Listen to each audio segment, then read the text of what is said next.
Je reviens avec vous, mais avant cela, vous le savez, chaque jeudi, nous retrouvons Francesca en duplex depuis Bastia, qui nous présente une manifestation qui va se tenir non seulement à Bastia, mais dans toute la Corse. N'est-ce pas, Francesca? Oui, Luc, bonjour à tous. Une manifestation, vous la connaissez, vous commencez à la connaître bien entendu, c'est une manifestation d'ordre national, d'envergure nationale, la fête de la science bien entendu. Elle a déjà commencé le 26 octobre dernier, elle se prolonge jusqu'à dimanche prochain, le 19. Pour en parler avec nous, Antoine Ferracci, bonjour. Bonjour. Alors Antoine Ferracci, vous êtes président du CPIE Centre Corse, coordinateur de la fête de la science en Corse. C'est vous donc qui mettez tout ce gros événement en œuvre tout au long de l'année. Cette année, 110 actions sont réparties donc sur tout le territoire ici sur l'île, 110 actions menées en Corse, et on parle de science bien sûr.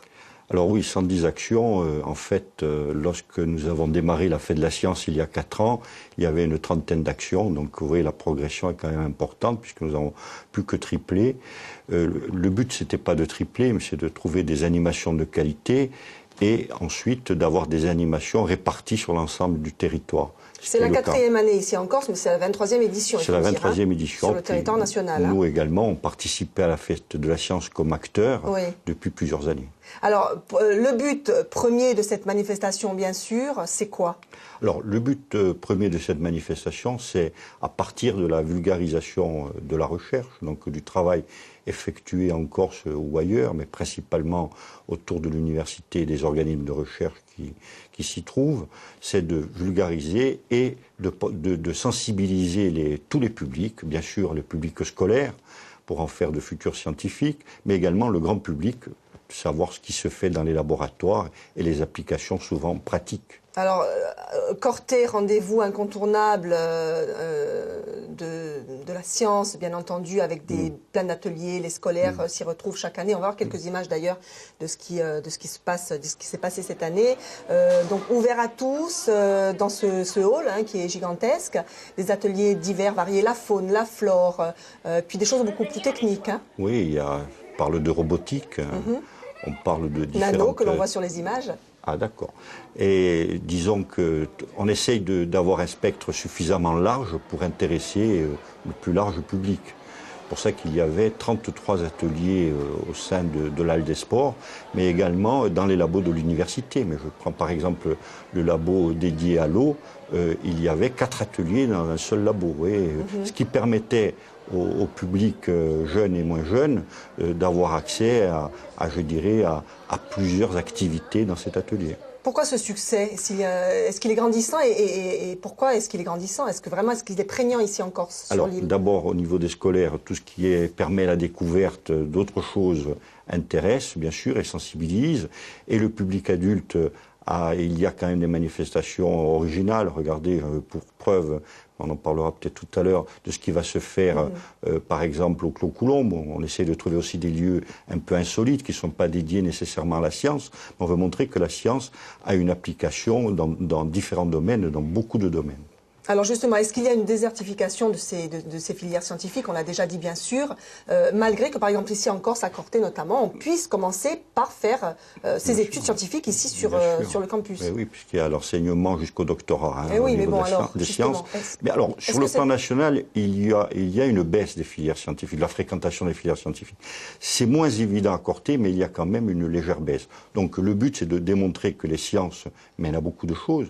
Et lorsqu'on parle d'économie, les sciences et l'économie, c'est souvent lié. C'est toujours lié. La Corse est un terrain privilégié ou pas pour la recherche scientifique? Parce qu'on est vraiment un microcosme finalement. Il y a la mer, il y a la nature, il y a les éoliennes du Cap Corse, il y a plein de choses. Tout à fait. Je dirais que les grandes régions françaises ont des muséums d'histoire naturelle. Nous n'avons pas de muséum d'histoire naturelle. Mais je veux dire, comme vous le disiez si bien, le territoire de la Corse permet justement... À lui seul en est un. Voilà, en est un, puisqu'on a une biodiversité importante, mais aussi des organismes de recherche. Il y a l'université qui abrite les 3/4 des organismes de recherche en Corse, mais il y a aussi d'autres organismes de recherche. Je parlais de l'INRA, de l'IFREMER, du BRGM, etc. Ou de la Starézo, où d'ailleurs nous avons lancé la fête de la science. Alors la fête de la science s'adresse à tout le monde, ça on l'a bien compris, vous avez envie de démocratiser tout ça. 2 rendez-vous cette semaine à ne pas manquer. Les adultes, les enfants pourront s'y rendre. Ce sont des conférences à Lourdes, au Clos Coulombe, où c'est quoi exactement? Alors au Clos Coulombe, donc un lieu un peu insolite, mais une cave qui a été rénovée et qui se prête à ce type de manifestation, il y en a eu d'autres.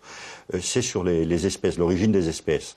Et là aussi, c'est des scientifiques de très haut niveau, puisqu'on a notamment le directeur du Muséum d'histoire naturelle de Paris, mais il y a l'ancienne directrice de Cargèse, de l'Institut de recherche de Cargèse. Le thème de cette manifestation ce samedi, c'est un nouveau regard sur l'évolution. Sur l'évolution des espèces. Donc 5 conférenciers, et c'est de 10 à 18 heures. De 10 à 18 heures. Ouvert à tous, bien sûr, démocratique, tous démocratisé. Et là, c'est fait en partenariat, il faut quand même le souligner, avec la revue scientifique Stantari et Espèces. C'est vrai que c'est pas rien. Également, le parc Galéa, on va voir quelques images. Cet endroit, on commence à le connaître, magnifique, des jardins, et puis également de la culture, des expositions. Ça sera dimanche. Le parc Galéa ouvre ses portes, là aussi ouvert à tous. Et gratuit. Et gratuit. Toutes les manifestations dédiées à la fête de la science sont gratuites. Au parc Galéa, il y aura plus d'une 30aine d'ateliers, donc différentes disciplines scientifiques. Il y aura des actions, je dirais, un peu plus ludiques que d'autres, mais tout est dédié aux familles. Pourquoi les familles? C'est pour permettre aux jeunes de venir avec leurs parents de découvrir aussi des activités. Et je dirais que le parc Galéa, qui à lui-même est déjà magnifique, disons, apporté son concours à la fête de la science, ce qui est le cas depuis 2 ans. Voilà. Il y a des porteurs de projets leur projet est presque abouti. Vous êtes partenaire avec ces porteurs de projets, c'est-à-dire que vous les aidez? Alors nous, le but, c'est de faciliter la vulgarisation. Donc on a au sein de l'association 2 médiateurs scientifiques, c'est formé par l'université.